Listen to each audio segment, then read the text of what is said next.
It's Monday the 17th of February. Just sitting around the camp. Maestro's playing the guitar. He's boiling up a pot of bark juice for another bath for my skin, which we went and collected this morning or earlier. And what about it? One tree in particular, but we also got the bark from my dieta, which I'll start tomorrow in the morning. So I have to drink that about 5 o'clock in the morning probably, but he hasn't prepared it yet. So we've got a week to go. We'll be leaving next week on the Monday, and we've got a ceremony tomorrow, which will be ceremony 98. So there's only 2 more ceremonies to do, so I won't hit 100 here.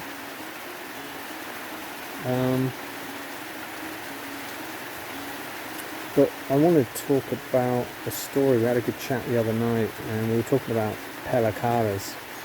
After the conversation the other night, again on UFOs with Darwin and all sorts of other stuff, we were talking again about the pela, caras, and he told me quite a few stories, but the main one was, because this has been going on for a long time. These rumours about the face peelers were around in Papa Julio's day, and Papa Julio was a soldier in the Second World War in 1941, and when he came to the jungle, and these stories were going on, and I was saying to Maestro, about the history of anti-gravity craft goes back at least to the Germans, where stories and rumours were coming out. So maybe they had that technology and were doing similar things then, all under scientific experiments. Because like me, he believes it's special forces that were doing it, and with very good reason, because he told me this story of someone who went around this area, because it's all over the place, where this guy was alone in the jungle. They've got different technology. They seem to have drones now, but that's another story. They've got laser type beams and lights that can sort of freeze people in their motion.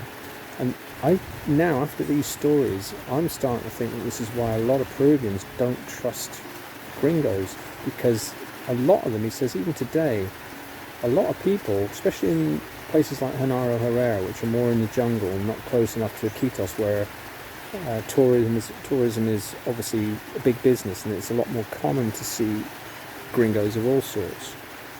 But in some of the backwoods areas, there's still a lot of distrust about whether whites are actually Americans that are face peelers, because of that association. Because this phenomenon of where people are getting captured, and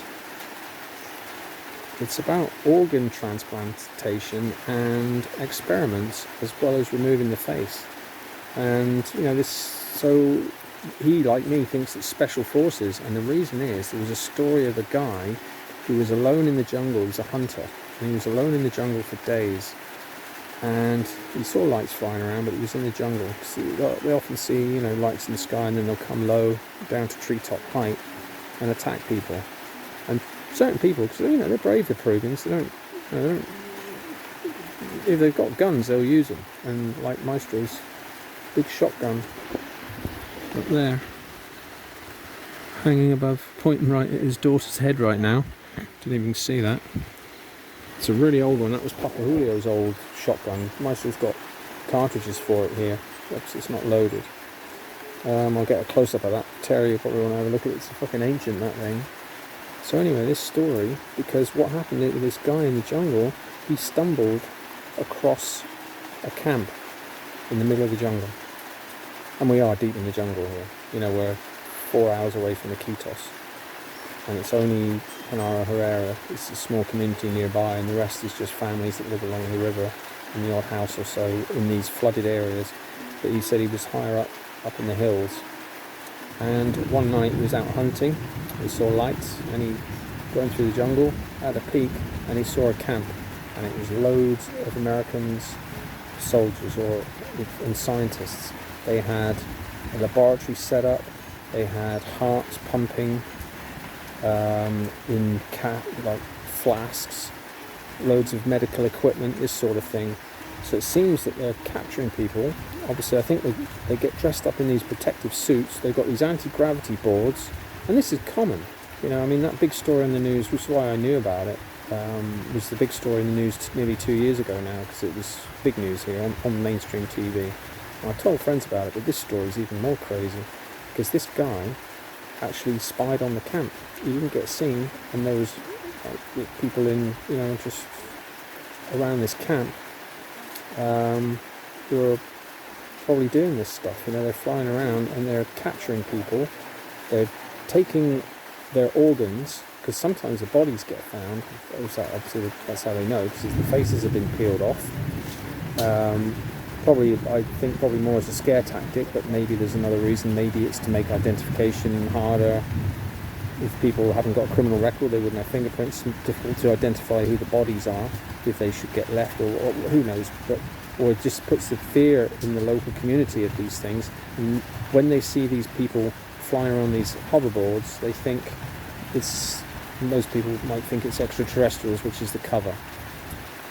Because they've got protective suits. The story on the news was that the girl who got away, she screamed, because normally they've got this spray that silences people, makes them go asleep kind of thing, knocks them out. But this girl managed to get a scream out, and then her member of her family came out with a shotgun, and he shot one of them in the chest, and the guy fell off the board. It managed to the other one flew away. And there's other stories where people have shot them and then they fucked off, although shotgun doesn't go through this, where they got fucking what's the stuff, the material, like bulletproof vests kind of stuff on, dressed in a suit with, you know, head mask to make them look alien like.